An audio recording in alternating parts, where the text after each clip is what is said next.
Nautilus for me, actually a better matchup against Rakan and trying to stop him from getting in. Braum can't really contest that.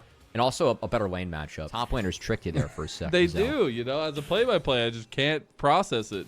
Lanes aren't where they're supposed to be. What? Crazy. Well, that wasn't the best trade. We do already have a base from Cube, so Sauce kind of playing with free time, just trying to trade a little bit, take some health away. Vampire's in a lot of trouble. Piercing arrow misses, and they get first blood for WE. Xiaoya missing his crucial arrow, and now walking into a bush against Vampire, going for the barrier play, going for the double piercing, but he couldn't do it. He wanted the double kill, the cool play, but it's Taeyun and WE that come up big. This is why we expect this series to go to 5, because it should be a slugfest. I don't, but, you know, I like the fan vote. Get out of here. Yeah, trying to get in the fight. LGD gonna come back, get that first grub, but WE had also gotten a change of pressure going up this way, so they should be able to secure these 2 grubs. Nobody will get the feat of strength for this one, but WE already secured that first blood, so they're on their way. Last thing from that 2v2, do want to praise Taeyun. I believe it was a flash Void Seeker. But, yeah, really tough. Oh, it looks like we had some action off screen. CW in a lot of trouble mid lane. Oh, he's dead. Going under turret. Yeah, he just dies. Oh, it's a trade? Oh. No way. Oh, Karis made huge. it out. Now it's 3-0 for Team WE. On over the top, and then Kaisa, that safety net for the late game, trying to outscale what LGD is throwing at him. I do like scaling of LGD too, and Best is a problem that Kaisa's going to have to deal with, so it's not like Team WE are off to the races and completely outscaled this game. I think that it is still close, still could be contested, but I do like this play from LGD. So we did see Tianjin was taking away the top side while Dragon was going down. LGD stuck to this side of the map, and they're going to power play bot side, try to starve out Taeyun, as they have a level 6 advantage on the Varus. But here we go. Vampire gets a big grand entrance. YCX tanking up the damage. Karis in there by himself, gets hooked out of the shroud, and Xiaoya puts him in the dirt. That's a massive pick from LGD, and unfortunately Karis overplaying his hand a bit. Played out. And even a little bit worse for where they're Vampire flashing for a great entrance onto only YCX, because unfortunately Climber did not get connected to on there. So a couple combos going a little wide. We had a nice little Weaver's Wall from XQW to stop some of the pressure. And bot side. Oh, the double knockoff! No! Oh, Vampire just got staked. The Grubbies have gone over to LGD. Performance 0-3 to anyone's Legends, and what was a series much closer than that.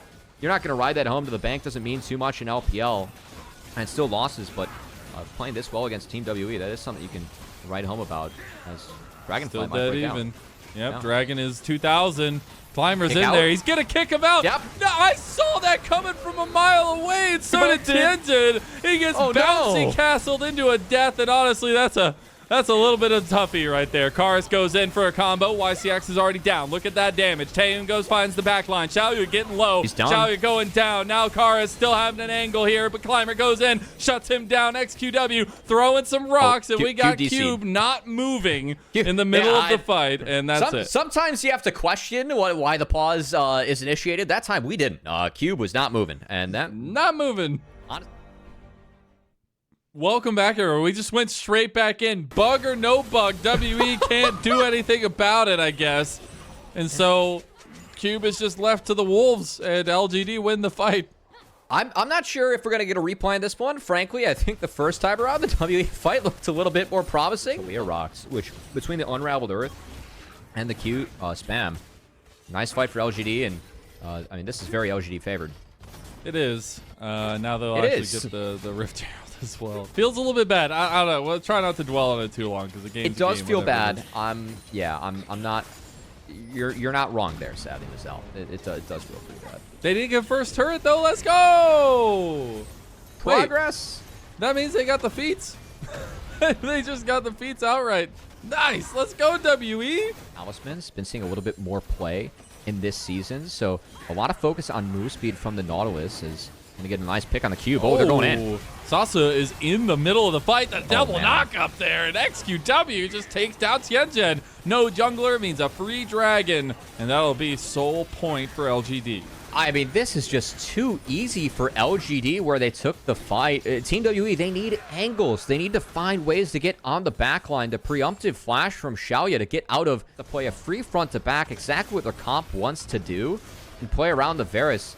It really feels like we're getting to the stage of last game where Team WE is not doing anything to deter the game plan that LGD wants to win this game, right? Shanji had his chance, kind of trying to bounce back on other rosters as well, but those were young guys that had some momentum and were able to kind of move up the ranks in terms of who they were playing with.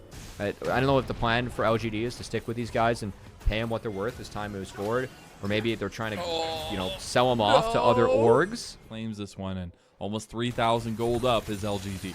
At this point, we just got to start calling it like the pro play Otacon. I've only seen the other one solo too. Oh, that's a pick on M-Pesa. Sasa is just in the middle of 4 people and still kicking, still going. Finally dies. That's big. Now they've over TP'd. XQW just dies outright to Cube. A little bit of revenge for that pause gameplay. And now WE can move to Otacon. So it was a free kill when Talia landed, and that's going to be Otacon, you got to believe, going over. I don't think Tianzhen wants to go with... Oh my god, Cube is just gone!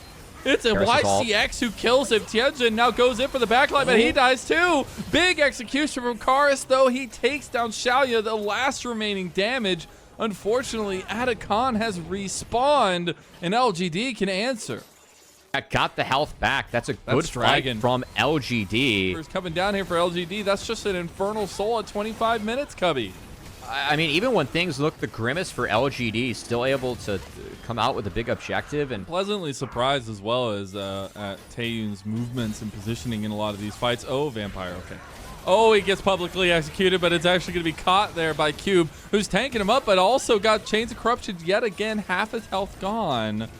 Taeyun coming over the backside. He has Killer Instinct, but they're going to take the bite. Tianzhen in a lot of trouble. Goes for the second Cyclone there. Oh my goodness, he's just going in. Karis in 1v4, but they have the backline access. They have Taeyun to follow him up, but he's being CC'd. He's being chased down. Sasa finds him. Now you've got a big fight on Cube. Cube is trying to find the backline himself, but LGD have wiped the floor with WE just like a rag in the kitchen. Otacon coming alive for LGD. I like the fight, the idea from Team WE. Sums are down. You can get the dive off. And they did find Xiaoya in the back line. But XQW had a fantastic fight on the Talia, holding his own side of the fight and pretty much stymieing the majority of Team WE between the Unraveled Earth, the rocks. I want you to keep your eyes. Barons being started. Vampire's not spotted behind. Could have a big angle. This is tough, though. I mean, you have the GA. You can literally fight on site, and unfortunately, Cube did not get the memo ahead of time. Now, Sasa is just going to the back line. XQW has found a big Weaver's Wall to try to catch Tianzhen out. They can just start this Baron, force the hand of WE. Not a very heavily contested series, as LGD have really run with things. I really have to praise. I like how YCX and Climber are playing around their carries. This Lee Sin Nautilus duo, there's a lot of dive. I think they're doing a decent job of peeling back. And this Talia is doing work in terms of peeling the front line. Everyone has to go in. Everyone has to go through the rocks. And Team WE, if they don't have an angle, having a really tough time getting through this Talia. I mean, they literally can't do anything. I'm also just staring at numbers on my screen. The fact that Vampire is level 9 comparatively to XQW is level 16. Oh, we're going in. And they're just going all in under turret. Sasa is tanking it up. He still has the Otacon GA. He's going to get it popped while he got Taeyun as well. They're just under turret, but it doesn't even matter. The turret's not doing anything, Cubby. When the game mechanics don't work for you, what can you do? All hope for WE has just been sucked out of the Xi'an Arena, and LGD's fandom has run forth a 2-0 lead in this best of 5 and match point. And I love some of the fundamentals that we're seeing from LGD. These were some of the best highlights from today's matchup. Which moment was your favorite? Let me know in the comment section below. This is OP, and I'll see you tomorrow. Take care.